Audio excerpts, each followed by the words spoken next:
I have only one superpower, and my superpower is this. I'm able to take sort of awkward situations and make them violently awkward. I'll give you an example. One time, I was in the wilderness with some people I barely knew. We'd started a fire, and some girl decided that she would be funny or cute or something. And she was like, hey, let's go and introduce everyone, tell us your name and what kind of belly button you have. She's like, I'll start. I'm Nicole or something, and I have an innie. And then it went Brittany, Audi, Cole, innie, and so on and so forth, until they got to me. And I looked down, and I said, I may never know.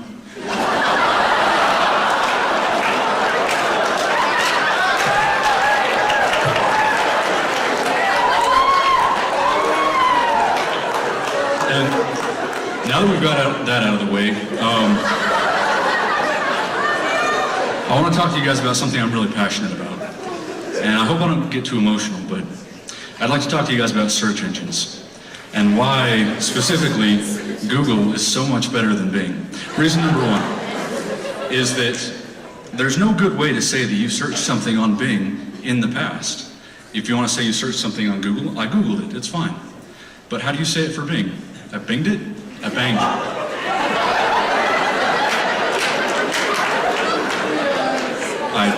I bung it, possibly?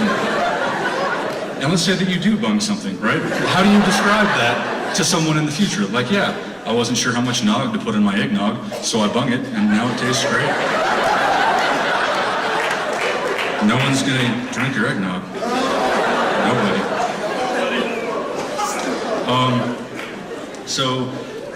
Recently I was visiting my grandma in a retirement community, and I learned something important. In a retirement home, I'm a catch. Like, I go from an astoundingly average 4 to a hot 6 real quick. When I walk into the retirement home, yeah, that's right. And like, I had these little old ladies just ogling me the whole time, which, I mean, made me feel violated, but confident. So, there's that. Like, a little old lady would say, those are nice teeth. Are they real? I'd be like, my eyes are up here, Ethel.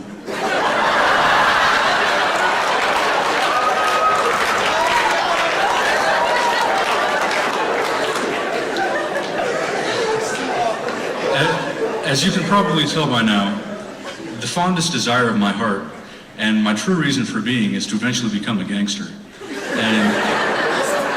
But the trouble is that despite the fact that my SoundCloud account has several views and I dwell in the hood, like the focus group of people that I assembled refuse to believe that I am in fact the realest, you know? And that's all I want.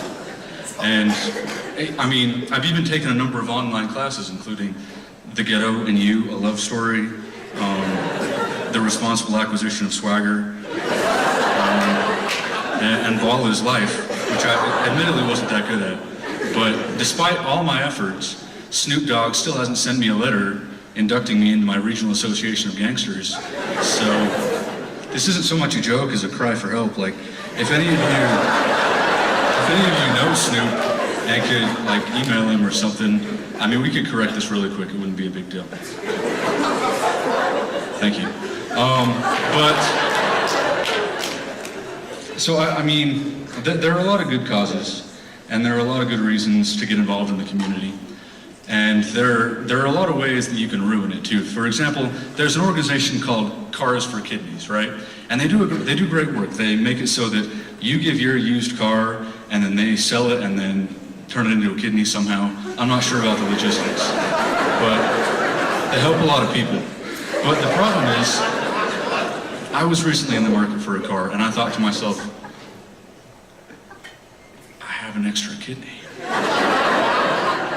So confidently I strode in to the Cars for Kidneys Foundation, laid my kidney there on the table and said, I'd like a Dodge van, please. And they looked at me like I'm an idiot. Later, after some Googling, I found out that Cars for Kidneys is good, Kidneys for Cars is bad. I'm just kidding. It wasn't my kidney.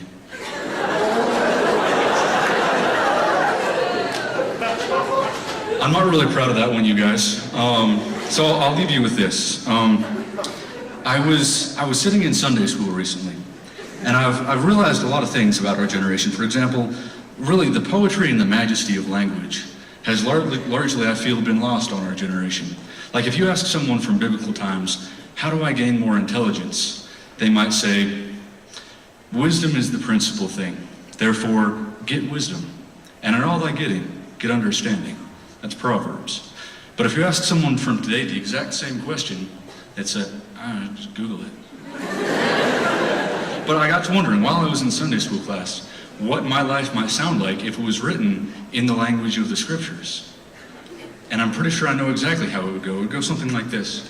For it came to pass that I, Brandon, was an hungered. Therefore, I had heard rumor that there was in the land northward the house of Windy, whereat any man having faith and a major credit card might receive even as he desires. Therefore, I went straightway out of mine house, donned my chariot, and went speedily unto the house of Windy.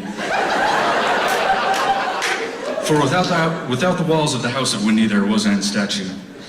And I said unto the statue, pray tell, statue, please give unto me 77 nuggets. And the statue saith unto me, wow, fatty. I hope thou hast 77 friends. And I was like, nay. No.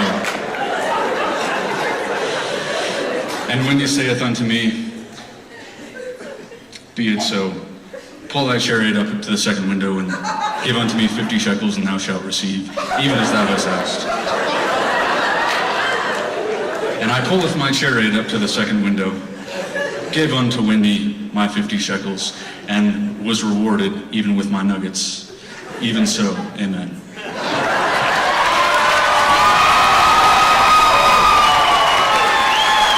You guys have been great. I'm Brandon. We'll see you later.